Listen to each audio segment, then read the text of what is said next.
belakang lintas di Kota Padang, Sumatera Barat. Asap tebal disertai api membumbung tinggi dari dalam ruko sehingga membuat warga panik dan berlari keluar dari rumah. 7 unit armada pemadam diterjunkan ke lokasi dengan dibantu 2 unit ambulan.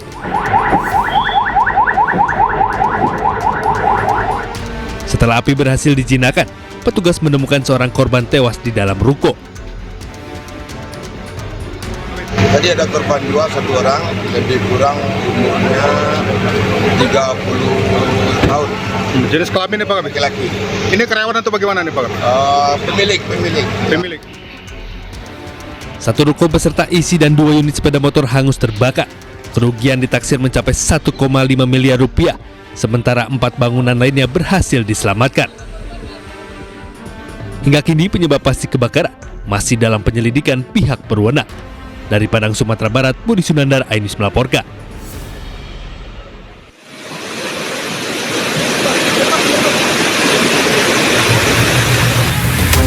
Jembatan penyeberangan menuju lokasi perkemahan pramuka gugus depan SMP Negeri 1 Mamasa, Lambanan Mamasa, putus dan hanyut terseret arus sungai yang meluap. Peristiwa terjadi saat debit air sungai tiba-tiba meningkat akibat hujan deras yang mengguyur wilayah tersebut. Sejumlah wali murid yang sudah terlanjur menyeberang langsung panik karena tak bisa balik menyeberang usai melihat anak-anaknya di lokasi perkemahan. Pihak kepolisian bersama tim rescue BPBD Mamasa langsung diturunkan ke lokasi untuk membantu proses evakuasi. Sementara itu, seluruh siswa yang tengah mengikuti kegiatan perkemahan dipastikan dalam kondisi aman di dalam tenda masing-masing dan tak ada kendala. Tidak ada korban jiwa dan saat ini kondisi air dilaporkan sudah mulai surut. Dari Mamasa, Sulawesi Barat, Friendly iNews melaporkan.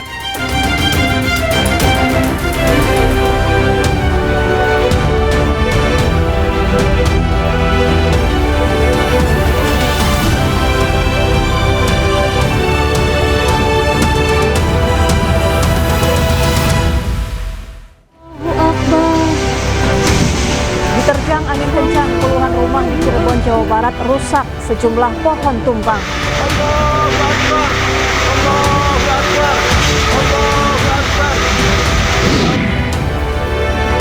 Siap-siap Pemprov Jakarta berencana naikkan tarif bus Transjakarta menjadi Rp5.000.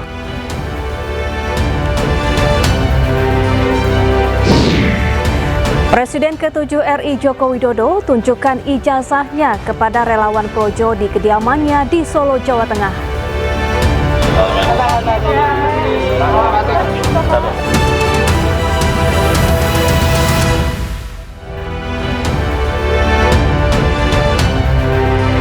Halo, selamat siang pemirsa, apa kabar Anda hari ini? Senang sekali saya Syafaati Suryo kembali hadir menemani Anda dalam iNews Siang. Selain 3 berita utama tadi, iNews Siang juga akan menyuguhkan beragam informasi penting lainnya. Dan iNews Siang ini kami awali dari Cirebon, di mana puluhan rumah rusak disapu angin kencang. Angin kencang juga tumbangkan banyak pohon.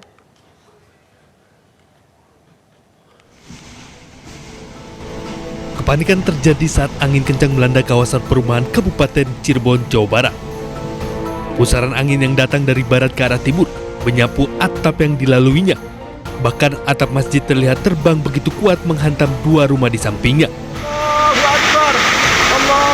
Sebagian warga yang tengah beristirahat dibuat panik dengan suara gemuruh dari atap rumah warga yang terbang dan berjatuhan.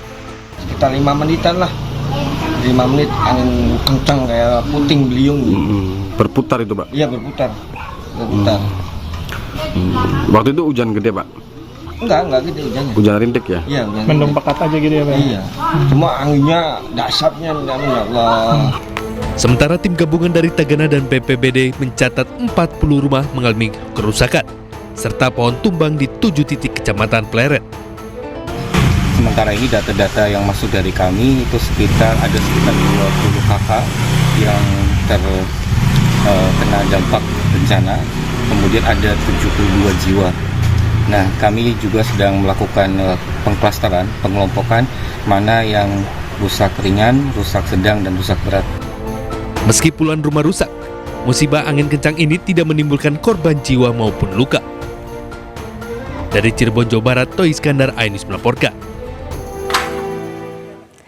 Pemirsa, hujan deras disertai angin kencang melanda kota Cimahi mengakibatkan banjir di sejumlah titik. Banjir bahkan sempat membuat akses dari Cimahi menuju Bandung terputus.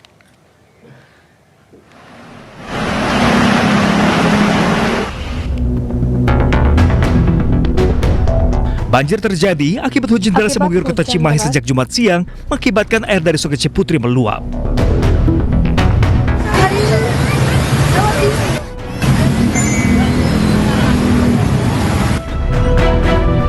Akibatnya, banjir memutus akses warga dari Kampung Cigugur menuju arah Jalan Mahar Marta Negara. Genangan air 60 cm ditambah debit air yang kencang membuat para pengendara yang nekat menerobos banjir akhirnya mogok ataupun terbawa arus. Dia itu nyerobot, cuman dia ngegasnya ragu-ragu. Jadi dia kan posisi mesinnya di tengah tuh, di atas, jadi naik ke atas. Jadi dia nggak kuat lah. Tadi saya dorong lagi ke belakang gitu. Itu pas posisi air masih agak tinggi berarti ya? Tinggi, sekitar 60 lah. 60 sentian, berarti sekarang udah agak surut. Udah agak turun sekarang. Tadi motor 2 korban udah ada. Itu gimana kalau yang motor? Ke bawah arus. Sampai jatuh gitu berarti? Ya, nyangkut di situ tuh. Oh, siap. Untung udah ditutup berarti di situ? Ya, udah. Banjir di titik tersebut kerap terjadi saat hujan deras mengguyur. Namun seiring intensitas hujan yang perlahan mereda, banjir pun cepat surut. Dari Cimahi, Jawa Barat, Yuwono, iNews melaporkan. Ya, akibat hujan deras, banjir bandang menerjang sejumlah desa di Pati, Jawa Tengah. Sebuah rumah bahkan nyaris hanyut terbawa arus sungai. Ya Allah, ya Allah.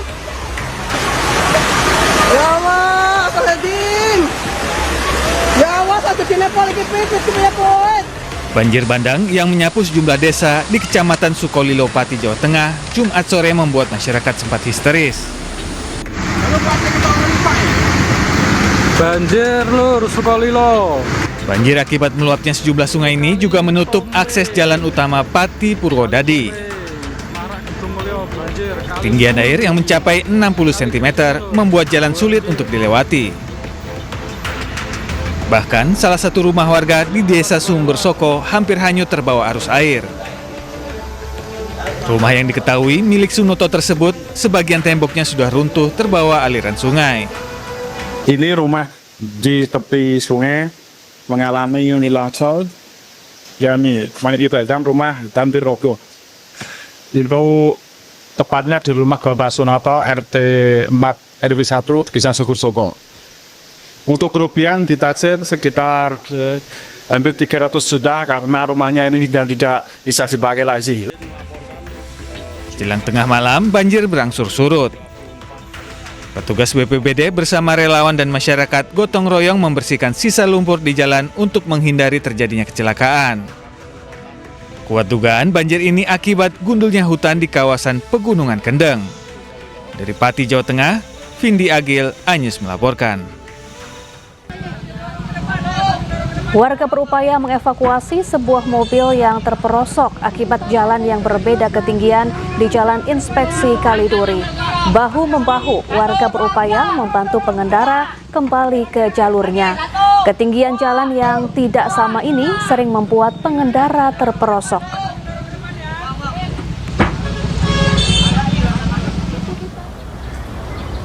Ya, jalan inspeksi menuju Baywalk Fluid ini tidak diselesaikan pengerjaannya, mengakibatkan beda tinggi jalan dan rawan kecelakaan.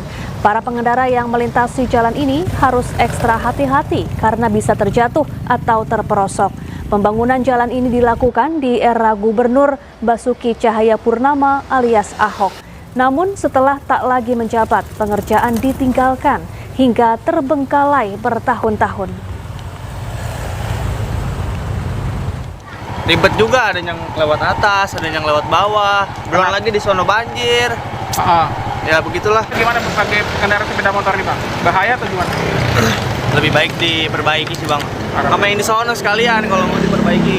Kenapa banjir tuh, banget. Banjir ya? Iya. Bikin apa lagi kalau motor kayak gini kan? bannya kagak seimbang. Ya, untuk mengetahui situasi terkini di Jalan Inspeksi Kaliduri, ada rekan kami jurnalis iNews Dilami Aulia di sana. Selamat siang Dilami, kapan Jalan Inspeksi ini akan diperbaiki? Bisa Anda tunjukkan seperti apa sebetulnya kondisi jalan di sana?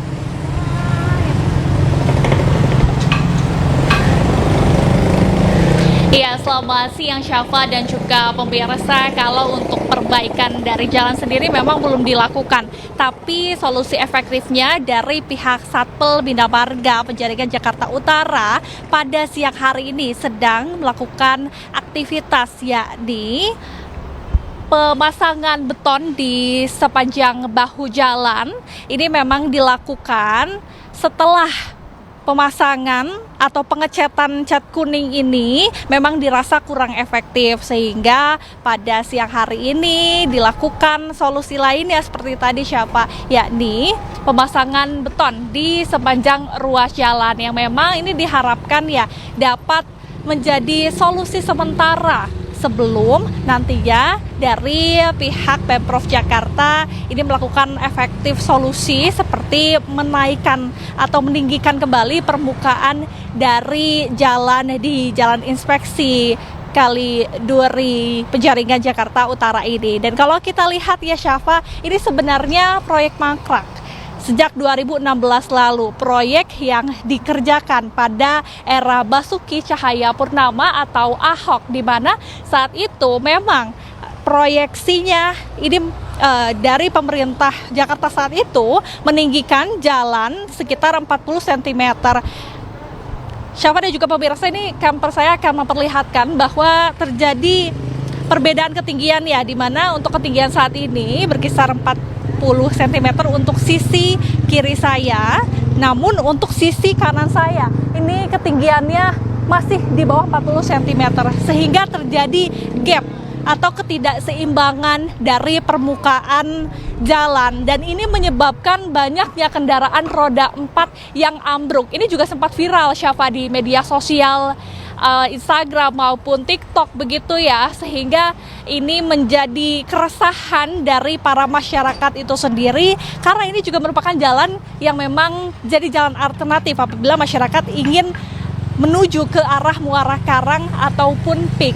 Sehingga kita berharap, masyarakat pun di sini berharap nantinya Gubernur Jakarta Pramono Anung dapat meninjau ke daerah inspektur ini di kawasan Penjaringan Jakarta Utara dan memberikan solusi efektif. Apakah mungkin nantinya bisa untuk memperbaiki jalan sepanjang 500 meter ini, dan nantinya akan ada proyek peninggian jalan agar sama rata, agar nanti tidak ada lagi kendaraan yang menjadi korban, karena ini memang cukup rawan Syafa dan juga pemirsa di daerah sekitar sini. Jadi diharapkan solusi yang efektif dari pemerintah, karena ini jadi keresahan masyarakat dan warga sekitar. Kembali ke studio Syafa. Baik, terima kasih Dilami Aulia melaporkan langsung dari kawasan Penjaringan Jakarta Utara, dan selamat bertugas kembali. Pemirsa, kendaraan derek tak kuat menarik, sebuah mobil malah tercebur masuk kali Sekretaris di Jalan Dan Mogot, Jakarta Barat.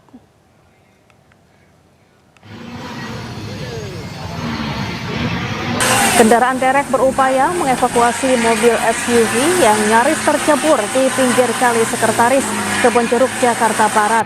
Menurut saksi, mobil awalnya menabrak pagar pembatas saat hendak menghindari pemotor yang menyalip. Namun naas kendaraan derek tak kuat menarik beban mobil hingga justru membuat mobil tercebur ke dalam kali. Tidak ada korban, dan kasus kecelakaan ini kini ditangani unit Laka Lantas Jakarta Barat.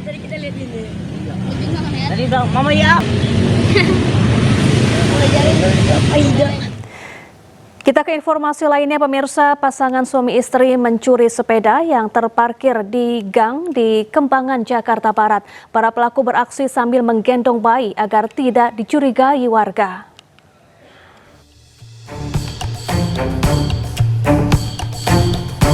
Kamera pengawas merekam pasangan suami istri yang merupakan pelaku pencurian yang beraksi di Kelurahan Meruya Selatan, Kecamatan Kembangan, Jakarta Barat.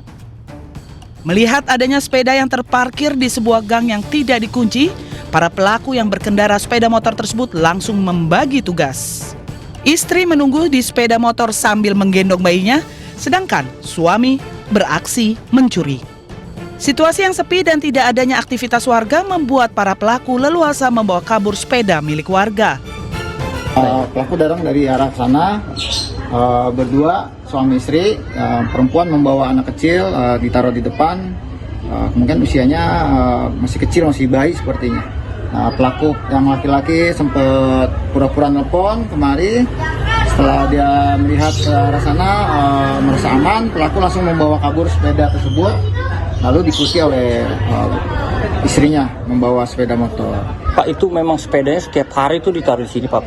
Ya, betul. Jadi sepeda itu memang karena beliau kerja menggunakan sepeda, terus lokasi rumahnya emang sempit, ya jadi tidak mungkin taruh di dalam, jadi dia taruhnya di luar. Gitu. Atas kejadian ini, korban mengalami kerugian ratusan ribu rupiah. Korban tidak melaporkan kasus ini ke polisi, namun memviralkannya ke lingkungan warga dan media sosial. Pemirsa, awasi anak balita Anda. Lepas dari pengawasan orang tua, balita tewas tersengat listrik gardu PLN yang tidak terkunci di Blitar, Jawa Timur. Jasad korban ditemukan tergeletak di bawah gardu.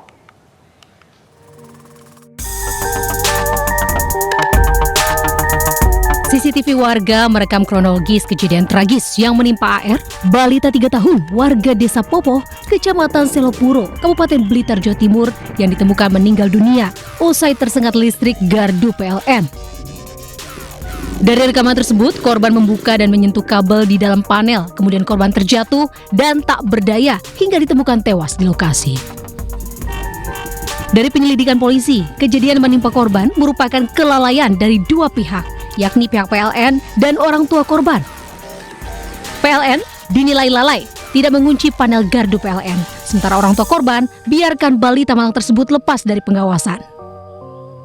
Hasil olah TKP dipastikan anak itu tersengat oleh aliran listrik yang ada di gardu PLN, di mana gardu ini ternyata tidak terkunci. Jadi langkah-langkah dari pihak kepolisian akan meminta kualifikasi dari pihak PLN yang rencananya pada hari ini akan dipanggil.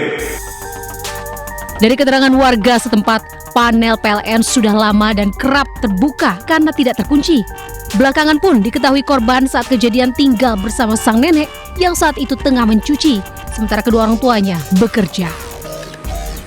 Yang pun belum lama bentang, sing pemilik rumah pun semerat lek niku jarang dikunci. Punya rencana itu. Pun nate kena nang ngoten to.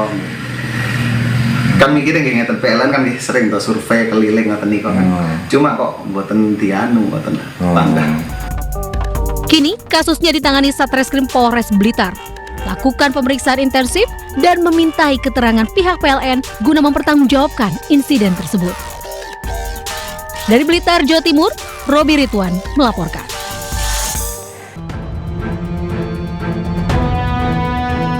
Seperti inilah suasana pasar Tiban di Jalan Raya Sawah Besar, Semarang pasca banjir. Para pedagang di Pasar Waru, Kaligawe, Semarang menggelar dagangan mereka di pinggir jalan. Hal ini mereka lakukan karena pasar tempat mereka berjualan masih terendam banjir. Para pedagang Pasar Waru, Kaligawe ini mengaku sudah 2 hari berjualan di pinggir jalan, akibatnya omset mereka turun selama banjir terjadi. Sudah berapa hari nih, Mbak? Sudah 3 hari. Kalau ketebilan nggak ada pembeli berarti ya? Ya, malas masuk, Pak. Kondisi seperti ini sempat membuat pengurangan omset nggak, Mbak? Jual dari sedikit. Ya, kalau misal tawar ya. Sebelumnya banjir dengan ketinggian 1 meter lebih melanda Kaligawe, Semarang. Bahkan petugas harus mengevakuasi warga menggunakan perahu karet dari titik banjir. Tak hanya melanda permukiman warga, banjir juga menutup akses jalan dan berdampak pada aktivitas warga. Dari Semarang, Jawa Tengah, Doni Mahendra, iNews melaporkan. Pemirsa, akibat as roda patah, sebuah bus oleng hingga menabrak masjid. Kerasnya benturan membuat warga panik.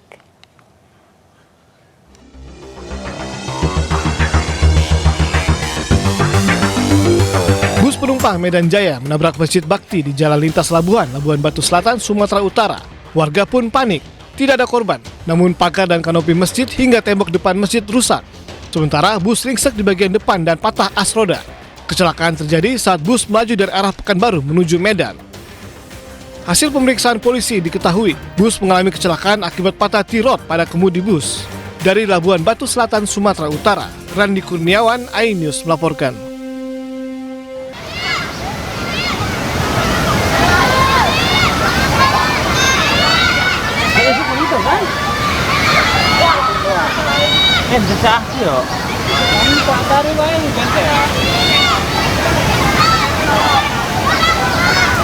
Bersama Bapak Guru, bersama Pak Gurunya di Gendol. Setiap harinya para siswa SD dan SMP Kampung Cegong, Desa Ranca Pinang, Cimanggu, Pandeglang harus seberangi sungai untuk berangkat atau pulang dari sekolah. Saya nagede bos. Mereka bahkan harus berenang jika air sungai meluap karena hujan. Dengan mulai masuknya musim penghujan di mana sering terjadi hujan lebat, apa yang dilakukan para siswa ini sangatlah berbahaya. Kepala Desa Ranca Pinang menuturkan jembatan penyeberangan yang biasa digunakan para siswa untuk menyeberang dirobohkan dan sedang dibangun jembatan baru. Sempat dibangun jembatan darurat namun roboh diterjang banjir. Ya, karena jembatan yang biasa diseberangi itu dibongkar karena posisinya tepat dengan jembatan yang sekarang sedang dibangun. Namun sebetulnya kemarin Kadus dengan masyarakat bareng-bareng membangun jembatan darurat, tapi terhantam banjir. Makanya terpaksa anak-anak sekolah kemarin menyeberangi sungai pada saat banjir. Pihak desa kini tengah membangun jembatan alternatif agar para siswa tak lagi menyeberangi sungai untuk bersekolah. Dari Pandeglang, Banten, Iskandar Nasution, iNews melaporkan. Pemirsa, 2 warung makan di samping Mapolres Maros, Sulawesi Selatan, Sabtu pagi terbakar. Besarnya kobaran api sempat membuat warga dan anggota polisi panik.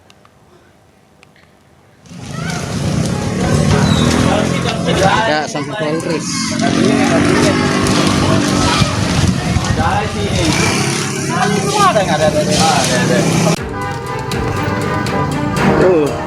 Contoh muda-mudi. Kebakaran melanda 2 warung makan yang berada tepat di samping Polres Maros di Jalan Andi Pangerang Petarani, Kecamatan Turikale, Kabupaten Maros, Sulawesi Selatan. Warga dan anggota polisi yang berada di sekitar lokasi sempat panik saat melihat api dengan cepat membesar dan menghanguskan bagian dapur serta atap bangunan.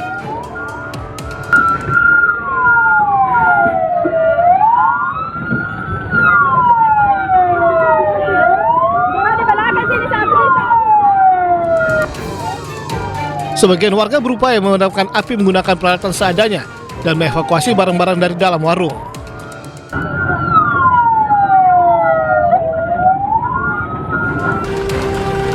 Tiga armada pemadam kebakaran Maros dengan 23 personil diturunkan ke lokasi kebakaran. Tidak butuh waktu lama, api berhasil dipadamkan dan tidak sempat meluas ke bangunan lain di sampingnya. Mampu tiba di sini kurang lebih 10 menit. Oke, berarti tadi dipadamkan kurang lebih berapa menit waktu diperlukan untuk? Tidak sampai 10 menit sudah tuntas. Nah, kalau tadi yang terbakar ini di bagian mananya Pak, awal sumber apinya?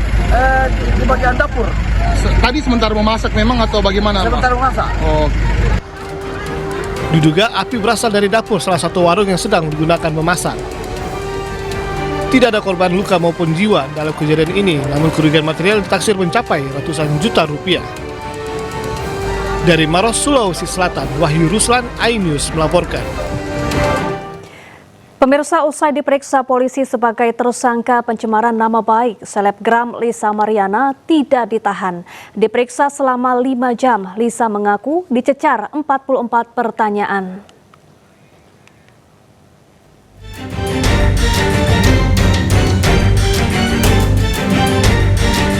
Selebgram Lisa Mariana akhirnya memenuhi panggilan pemeriksaan Bareskrim Polri Jumat siang. Ini merupakan kali pertama Lisa diperiksa sejak menyandang status tersangka dalam kasus pencemaran nama baik terhadap mantan Gubernur Jawa Barat Ridwan Kamil. Sebelumnya, Lisa mangkir pada panggilan pemeriksaan pertama dengan alasan sakit. Lisa mengaku dicecar 44 pertanyaan oleh penyidik. Sementara itu, usai diperiksa, Lisa tidak ditahan. Menurut penyidik Bareskrim Polri, alasan Lisa tidak ditahan karena ancaman hukumannya di bawah 5 tahun penjara. Lancar, bapak-bapak yang di atas juga baik-baik banget dan alhamdulillah aku bisa beraktivitas seperti sedia kala. Dah itu aja. Ya. Terima kasih. Kita mengikuti dan kita menghargai semua proses-proses yang sudah dijalankan oleh Cyber Bandung dan kita juga terima kasih. Ya, kedepannya kami siap untuk kooperatif dan menjalanin bagaimana nanti muara perkara ini. Sementara itu, usai diperiksa, Lisa tidak ditahan. Menurut penyidik Bareskrim Polri, alasan Lisa tidak ditahan karena ancaman hukumannya di bawah 5 tahun penjara. Dari Jakarta, tim liputan iNews melaporkan. Sebelumnya, Bareskrim Polri telah menetapkan selebgram Lisa Mariana sebagai tersangka kasus pencemaran nama baik terhadap mantan Gubernur Jawa Barat, Ridwan Kamil. Penetapan tersangka diperkuat hasil tes DNA yang menunjukkan anak Lisa bukan anak kandung Ridwan Kamil.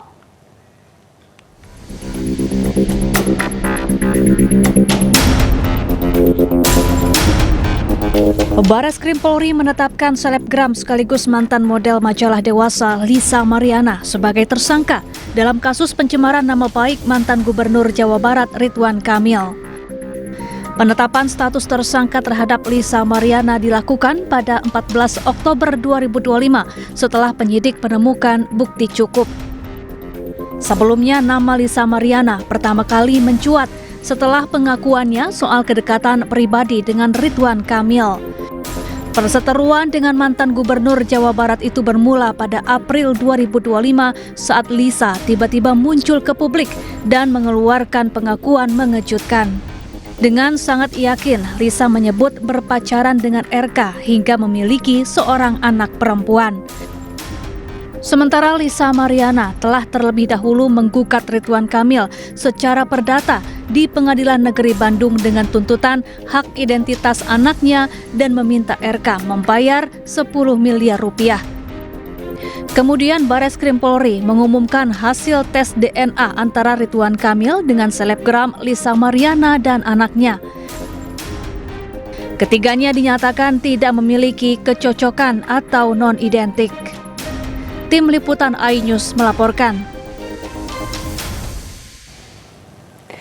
Pemirsa, ulah geng motor kian brutal dan meresahkan warga. Geng motor bersenjata tajam menyerang permukiman warga di Purwakarta, Jawa Barat. Pelaku juga merusak kaca mobil.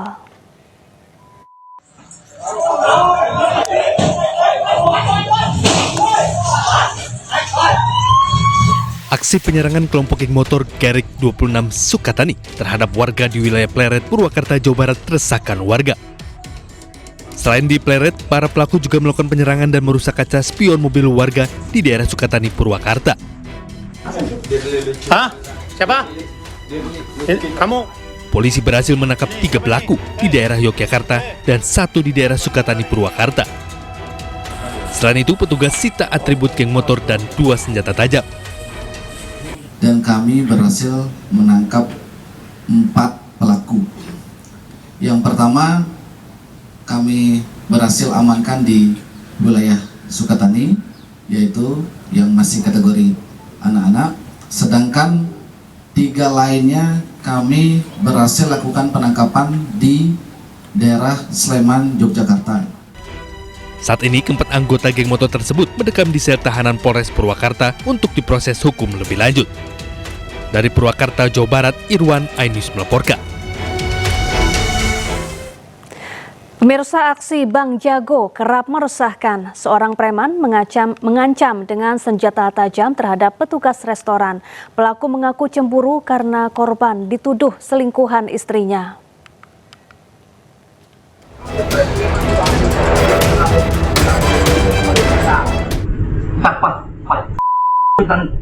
Tanpa ada ya, jangan kepanggil dah. Ada kepanggil bang. Kepanggil itu jangan kepanggil dah. Tidak bang. Aksi premanisme yang dilakukan oleh seorang pria di kawasan Siteba, Kota Padang, Sumatera Barat terekam CCTV. Pria yang dikenal sebagai preman pasar memasuki sebuah restoran makanan siap saji sambil menenteng sebilah parang. Di sana pelaku langsung menodongkan senjata tajam ke leher petugas restoran. Pelaku juga sempat mengancam akan membunuh korban. Kepada korban, pelaku menuduh korban telah menjalani asmara dengan istrinya yang saat ini kabur dari rumah. Akibat gesekan senjata tajam milik pelaku, korban mengalami luka di bagian pelipis kiri. Kamu mau lawan sama saya? Enggak bang.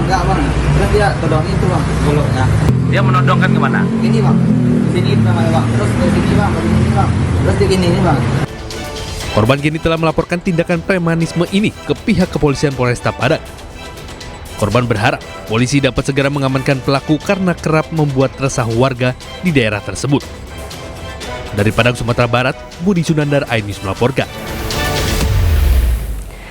Kepala Satuan Pelayanan Pemenuhan Gizi Kota Bekasi, Jawa Barat bantah ada dugaan kekerasan dan pelecehan seksual terhadap karyawati. Polisi memeriksa rekaman CCTV dan selidiki kasus ini.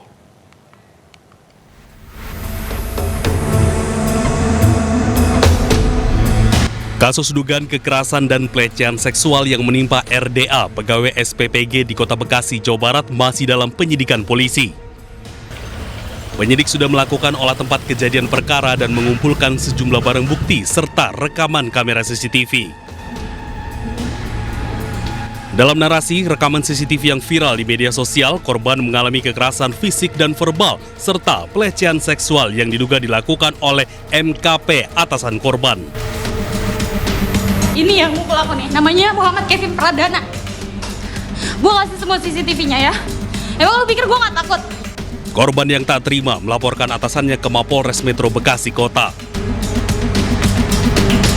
Selain itu, Muhammad Kevin Pradana, Kepala SPPG Bekasi Selatan, membantah semua tuduhan korban. Bisa saya jelaskan, kemarin itu saya megang tangan dia, itu bukan tindakan, bukan pelecehan, tapi saya sedang minta maaf kepada dia untuk memulai bekerja besok lagi secara normal. Sebelumnya, penyidik unit PPA Satreskrim Polres Metro Bekasi Kota telah melakukan olah tempat kejadian perkara untuk mengetahui rangkaian kasus tersebut. Polisi juga memeriksa sejumlah saksi-saksi. Sementara itu, rekaman CCTV di lokasi kantor SPPG Jatimekar juga turut disita. Terhadap perkara dimaksud, kita sudah terima laporan polisi dan anggota kami juga sudah melakukan pengecekan TKP. Sementara ini nanti kita akan jadwalkan untuk permintaan keterangan dari para pihak. Sementara itu dulu yang bisa saya sampaikan, karena pelapor belum bisa menghadiri, kita meminta keterangan.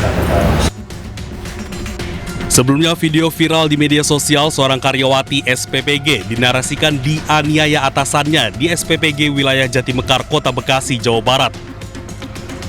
Selain kekerasan fisik, korban disebut juga mengalami pelecehan seksual oleh terduga pelaku. Tim Liputan iNews melaporkan. Kita ke informasi lain pemirsa, seorang suami diduga menceraikan istrinya pasca dilantik menjadi ASN di Kabupaten Aceh Singkil. Terkait hal ini, kedua pihak akan dipanggil Pemkab Singkil dan akan dirujuk.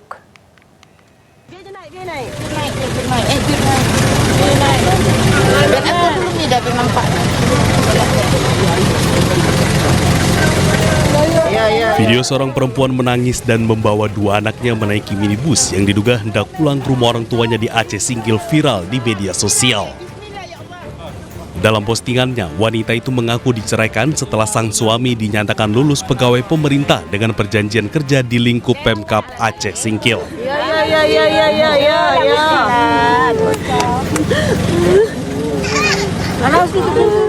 Terkait hal ini, Pemkab Aceh Singkil kemudian memanggil suami perempuan yang viral tersebut untuk klarifikasi. Nah, terkait hal itu kami memang masih mendengarkan klarifikasi ya sepihak dari pihak suami. Memang kenapa diproses, karena menurut ketentuan peraturan yang berlaku yaitu PP 94 ya tahun 1921 tentang manajemen pegawaian, ya setiap ASN untuk proses perceraian itu wajib izin dulu dari atasan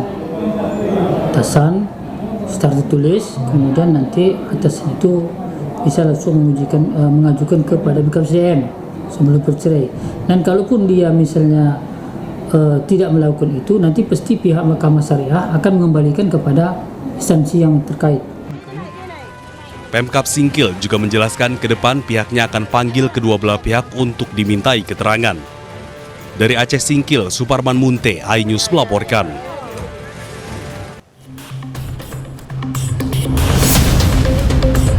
Menteri ESDM Bahlil Lahadalia mengaku memaafkan pihak-pihak yang menghina dirinya dengan membuat meme atau video yang kini beredar luas di media sosial. Bahlil menegaskan terbuka terhadap kritik terkait kebijakan pemerintah, asalkan tidak dihubungkan dengan serangan pribadi dan isu rasial. Bahlil juga menyatakan tidak pernah memerintahkan untuk melaporkannya ke polisi. Ia bahkan meminta kader Partai Golkar segera mencabut laporan polisi. Saya doakan yang riso-riso pun nggak perlu riso kok. Indonesia ini kan milik kita semua. Dan saya pikir ya kalau ada yang meme-meme apa, udahlah saya maafkanlah. Nggak apa-apa kok. Sebenarnya kalau kritisi kebijakan itu nggak apa-apa. Tapi kalau sudah pribadi, saya jujur ya, saya nggak tahu. Saya jujur saya nggak tahu. Karena sebenarnya kalau saya itu punya kebijakan dikritisi, itu nggak apa-apa. Oh dulu kan, mohon maaf ya, LPG kan kurang apa ininya. Ketika dikritik, dihajar, ya memang kita harus mengoreksi diri kan. Nggak ada yang lapor kan. Nggak ada yang lapor kan. Mana ada pernah kita melaporkan kebijakan saya. Sebelumnya, sejumlah kader muda Partai Golkar mendatangi Polda Metro Jaya. Mereka melaporkan 30 akun media sosial pembuat dan penyebar meme yang menyerang Bahlil. Dari Jakarta, tim liputan iNews melaporkan. Pemirsa, pakar telematika Roy Suryo dan pakar kebijakan publik Bonatua Silalahi mendapat salinan ijazah Presiden ke-7 RI Joko Widodo dari KPU. Roy mengaku menemukan keanehan setelah melihat ijazah tersebut.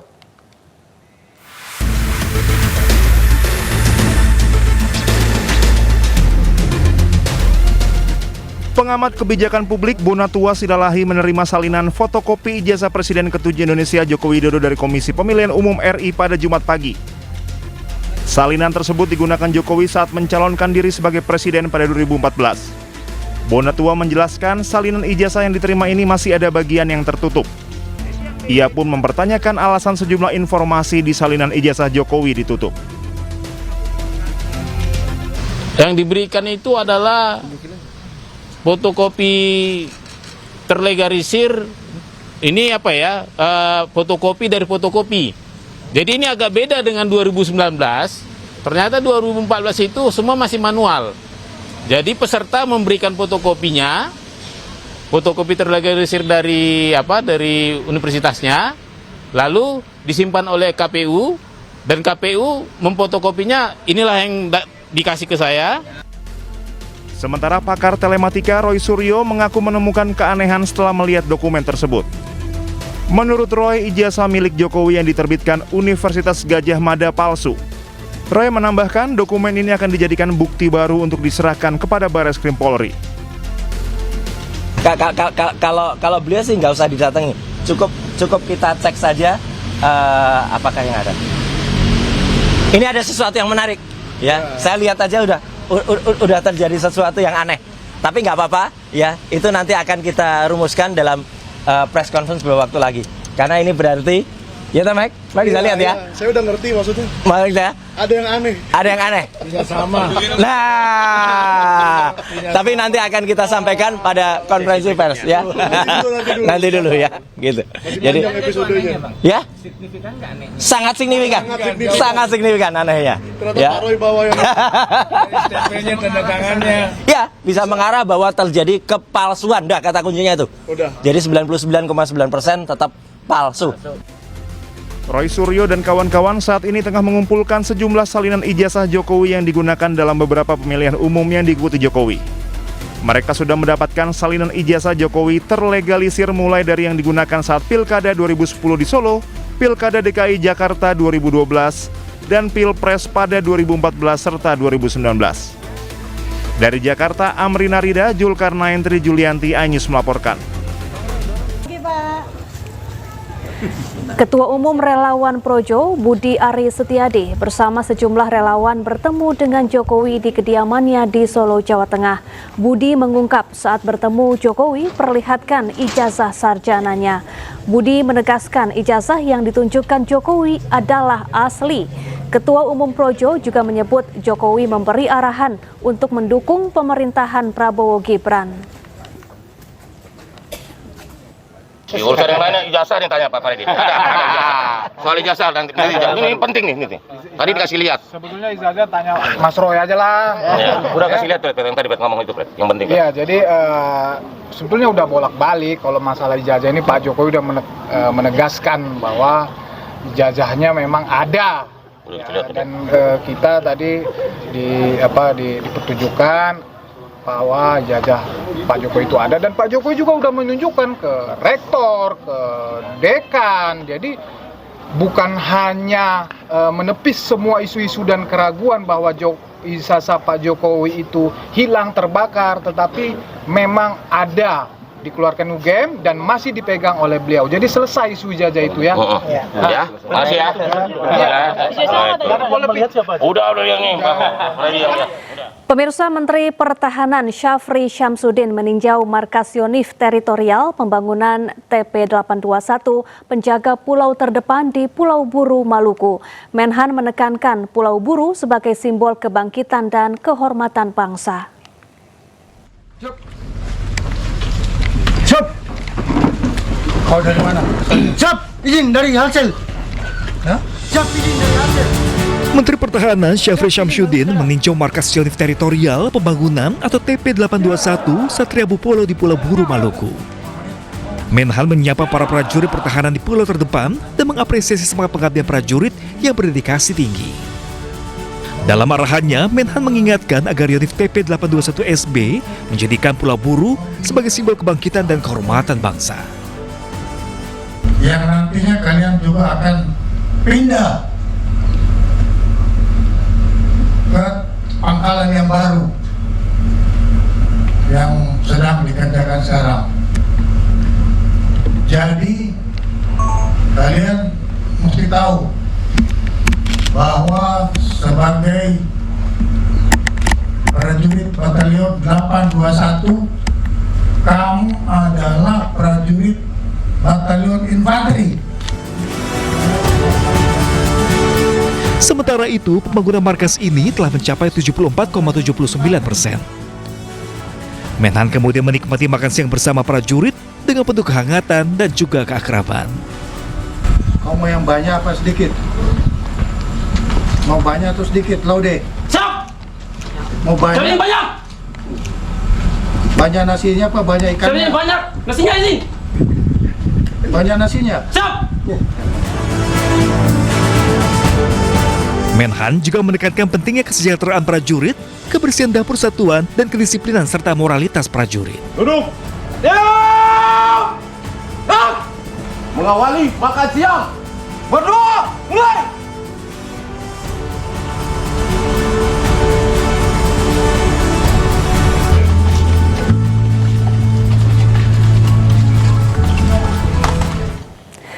Pemirsa, pemerintah resmi legalkan perjalanan umroh secara mandiri melalui Undang-Undang Nomor 14 Tahun 2025. Meski membuka kemudahan, kebijakan ini juga menuai penolakan dari Asosiasi Penyelenggara Haji dan Umroh.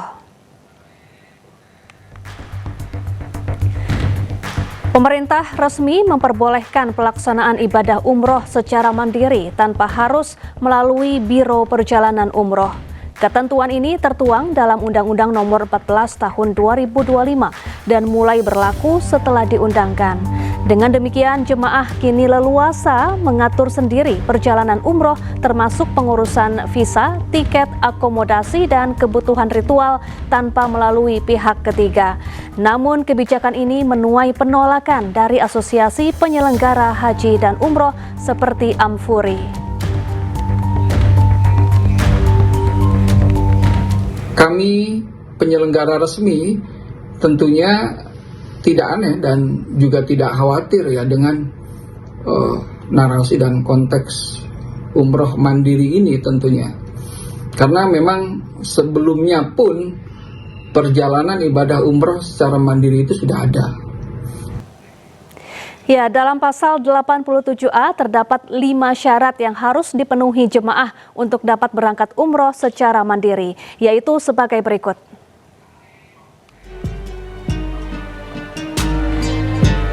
Syarat pertama, pemirsa, yakni beragama Islam, kemudian kedua memiliki paspor yang masih berlaku minimal 6 bulan. 3. Memiliki tiket pesawat pergi pulang ke Arab Saudi. 4. Memiliki surat keterangan sehat dari dokter. Kelima, memiliki visa serta bukti pembelian paket layanan dari penyedia resmi melalui sistem informasi kementerian.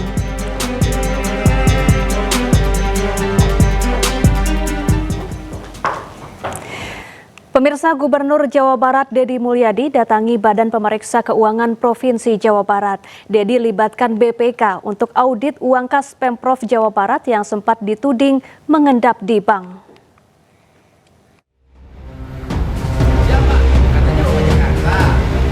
Gubernur Jawa Barat meminta Badan Pemeriksa Keuangan untuk memeriksa kas pemerintah Provinsi Jawa Barat. Hal ini dilakukan di tengah tudingan adanya dana yang mengendap di rekening bank milik Pemprov Jawa Barat. Deddy Mulyadi menampik tudingan itu dengan meminta BPK melakukan audit dan hasilnya akan diumumkan. Justru kedatangan ke BPK ini meminta BPK untuk melakukan pendalaman terhadap alur kas pemerintah Provinsi Jawa Barat karena BPK yang punya kewenangan untuk melakukan pemeriksaan. Jadi yang menilai apakah ada anggaran yang diendapkan di Provinsi Jawa Barat yang harus menyatakannya adalah BPK karena dia punya kewenangan melakukan audit. Gitu loh. Berarti yang dituduhkan Pak Purbaya itu dana apa? Dari Pemprov Jawa Barat? Saya tidak tahu kan, kalau saya kan hanya menceritakan uang daerah Provinsi Jawa Barat gitu loh. Mungkin Pak Purbaya beranggapan bahwa uang Provinsi Jawa Barat tidak dibelanjakan. Sebelumnya Menteri Purbaya Yudi Sadewa menyebut banyak pemerintah daerah yang dananya mengendap dalam bentuk deposito di bank. Pengendapan dana itu bisa menjadi anggapan bahwa dana daerah tidak terserap dengan baik oleh masyarakat. Ada yang ngaku katanya uangnya bukan di deposit tapi di checking account apa? Giro, malah lebih rugi lagi. Bunganya lebih rendah kan? Kenapa taruh di checking ada di giro kalau gitu? Dia pasti nanti akan diperiksa BPK. Pernyataan Purbaya soal dana daerah yang mengendap menimbulkan beragam reaksi, termasuk pemerintah Provinsi Jawa Barat. Gubernur Jawa Barat Deddy Mulyadi bahkan sampai datang ke Kementerian Dalam Negeri untuk meng-cross-check anggaran Pemprov Jabar yang ada di bank. Tim Liputan iNews melaporkan. Ya, tak hanya kebijakan Menteri Keuangan Purbaya yang jadi sorotan, gaya sang Menteri Koboi juga berhasil mengambil hati rakyat.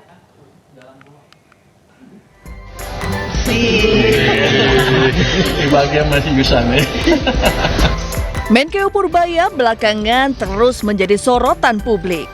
Pria yang kerap disebut sebagai Menteri Koboi ini pamer jaket baru berlogo 8% yang menyimbolkan target pertumbuhan ekonomi 8%. Setiap kali muncul di hadapan publik, Purbaya tidak pernah lupa dengan gaya andalannya menebar senyum sambil pose jempol super percaya diri. Gaya Purbaya ini berhasil mengambil hati masyarakat karena dianggap penuh optimisme. Uniknya lagi, belum lama ini Purbaya dikabarkan mendapat penghargaan istimewa di jalan raya. Masyarakat memberikan mobil Purbaya prioritas karena dianggap berprestasi. Kita doakan saja pemirsa, aksi Purbaya tak hanya bikin warga tertawa, tapi juga bikin warga plus 62 lebih sejahtera. Gimana sepatu? Saya tidak punya sepatu. Dalam unggahan akun media sosial milik Sergei Domogatsky, selebgram asal Rusia dengan nama akun Mister Terima Kasih dinarasikan dirinya menjadi korban penculikan dan pemerasan yang dilakukan sekelompok warga Indonesia dan Rusia. Kejadian dialami selebgram yang kerap membuat konten bagi-bagi uang ini telah dilaporkan ke Polda Bali. Namun di tengah penyidikan dugaan penculikan, polisi juga menerima 12 laporan dari warga asing lain yang mengaku menjadi korban penipuan investasi villa dengan terlapor Sergei Domogatsky atau Mister Terima Kasih. Kedua 12 warga asing mengaku ditipu setelah mendapat informasi investasi dari Instagram Mr. Terima Kasih dengan kerugian mencapai puluhan miliar rupiah. LP ini berjalan, lalu kemudian bermunculan laporan yang melaporkan Sergei ini atau Mr. Terima Kasih ini yang melaporkan bahwa dia sudah ditipu investasi secara online. Dan semua sampai sekarang ada 12 LP kalau tidak salah, semuanya warga asing yang melaporkan itu. Mr. Terima Kasih ini dilaporkan oleh orang yang merasa menjadi korban. Ada dari warga Rusia, Ukraina, ada dari Belarus, kemudian dari Prancis ya, mayoritas luar negeri. Mereka melaporkan bahwa saya mau berinvestasi karena saya melihat tawaran itu di Instagram yang bersangkutan. Artinya orang-orang ini followersnya si Mr. Terima Kasih ini. Saat ini penyidik Polda Bali masih melakukan penyidikan atas seluruh laporan yang diterima. Dari Denpasar, Bali, Indira Ari, iNews melaporkan. Polisi membongkar sindikat perdagangan bayi seharga 25 juta rupiah. 4 pelaku ditangkap di sebuah rumah sakit di Palembang. Salah satunya merupakan ayah kandung bayi.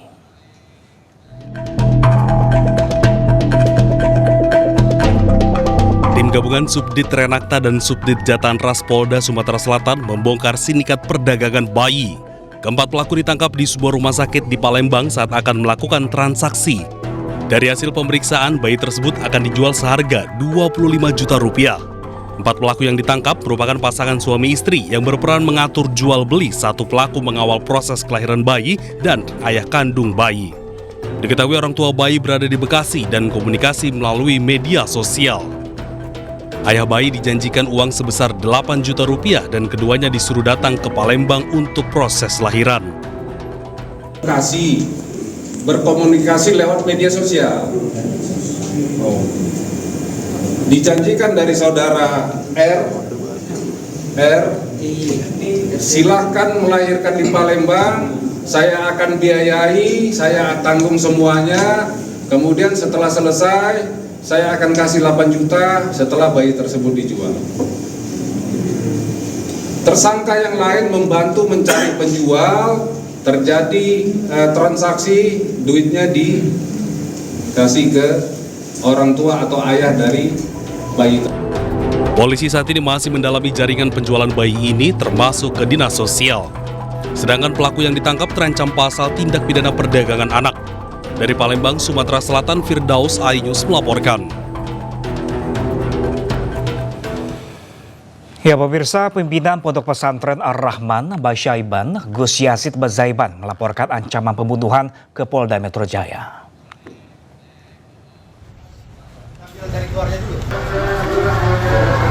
Ya pemirsa, ancaman pembunuhan diterima melalui pesan singkat dari orang tak dikenal setelah Gus Yazid mengunggah konten di media sosial terkait dugaan penyalahgunaan dana Pilpres 2024. Gus Yazid mengaku tak hanya dirinya, namun juga istri dan anaknya turut mendapat ancaman serupa. Pihaknya berharap polisi dan pemerintah memberikan perlindungan serta mengungkap pelaku di balik ancaman tersebut. Menyunat dana Pilpres, ayo bantah.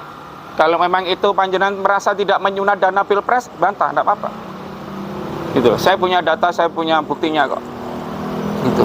Nggak usah ngancam keluarga saya, nggak usah ngancam istri saya gitu. Istri saya ini shock ya, sampai teriak-teriak.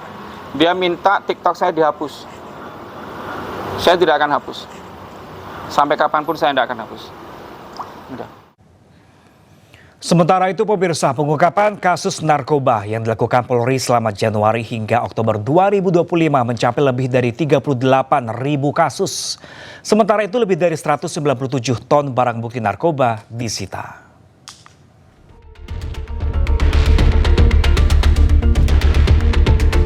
Selama Januari hingga Oktober 2025, Polri menangani 38.934 kasus penyalahgunaan narkoba.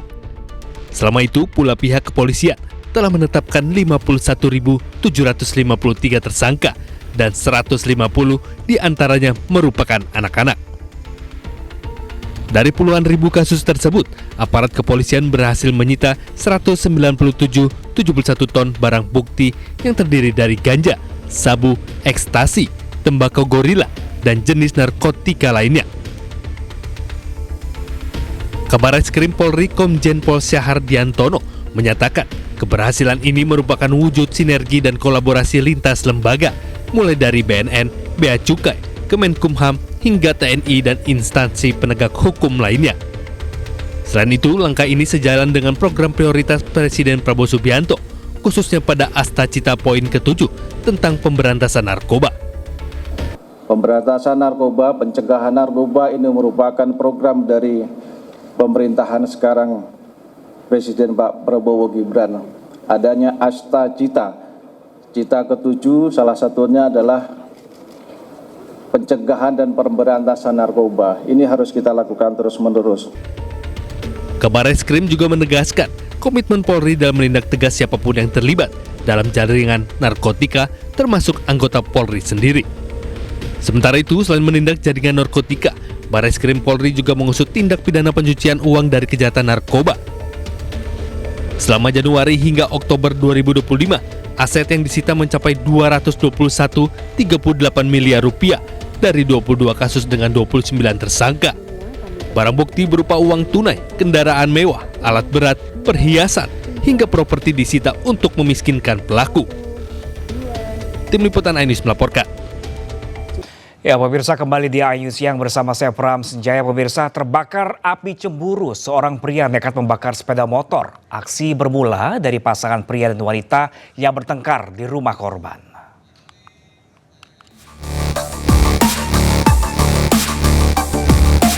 Seorang pria masuk ke dalam rumah di Jalan Rambutan, Kota Tanjung Balai, Sumatera Utara. Pelaku yang menggunakan jaket diduga menyiramkan bensin ke motor yang terparkir di luar rumah dan dibakar. Aksi membakar motor ini nyaris membakar rumah. Kebakaran diduga dilakukan pria yang terlibat cekcok dengan korban saat bersama seorang wanita. Pelaku tidak terima, korban membela wanita temannya dan terbakar api cemburu. Sebelumnya, rumah korban sempat dilempar oleh pelaku. Mana? Kalau pengakuan si laki-laki itu, perempuan itu istrinya. Tapi pengakuan si perempuan, mereka belum suami istri. Diduga apa nih Bang? Api cemburu ya Bang? Iya, boleh jadi, bisa jadi gitu. Korban telah melaporkan kejadian ini ke Polres Tanjung Balai. Berharap pelaku dapat segera ditangkap. Dari Tanjung Balai, Sumatera Utara, Ulil Amri melaporkan. Akui sebagai sosok pria dalam video mesum, Kepala Desa Munjul, Pandeglang, Banten, Iip Surami Harja akan segera diperiksa. Namun sang kades menyebutkan aksi tak senonoh dalam video itu terjadi sebelum ia menjabat sebagai kepala desa.